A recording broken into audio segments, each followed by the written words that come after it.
ఇప్పుడు మరియమ్మను చూసి అమ్మా నీ గర్భంలోనికి రావడానికి ఇష్టపడుతున్నాను అని చెప్పాడు.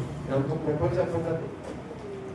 దేవుడు కృప కాదంటారు. ఇదంతా కూడా దేవుడు ఎంత దీనుడిగా తగ్గించుకున్నాడో తెలుసా? నేను వెళ్తున్నాను, దేవదూతలు పంపించండి, నేను వెళ్తున్నాను, చాలా మంది జ్ఞానులకి తెలపండి, నేను వెళ్తున్నాను, చాలా మంది అధికారులకి తెలపండి, నేను వెళ్తున్నాను, అదిగో పరలోకం అంతా కూడా కింద ఉండాలి. ఆయన ఏం ఆర్డర్ వేసి రాలేదు. ఆయన దీనుడిగా రిక్తుడిగా తగ్గించుకుని తగ్గుతానే ఈ లోకానికి వచ్చేసాడట.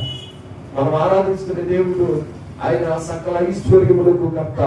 అలాంటి దేవుడు రిక్తుడిగా చేసుకుని పశుశాలలో ఆయన అడుగు పెట్టడానికి ఇష్టపడ్డాడు. సత్రములో వారికి స్థలం లేనందున ఆయన పశువుల తొట్టులో అడుగుపెట్టాడు.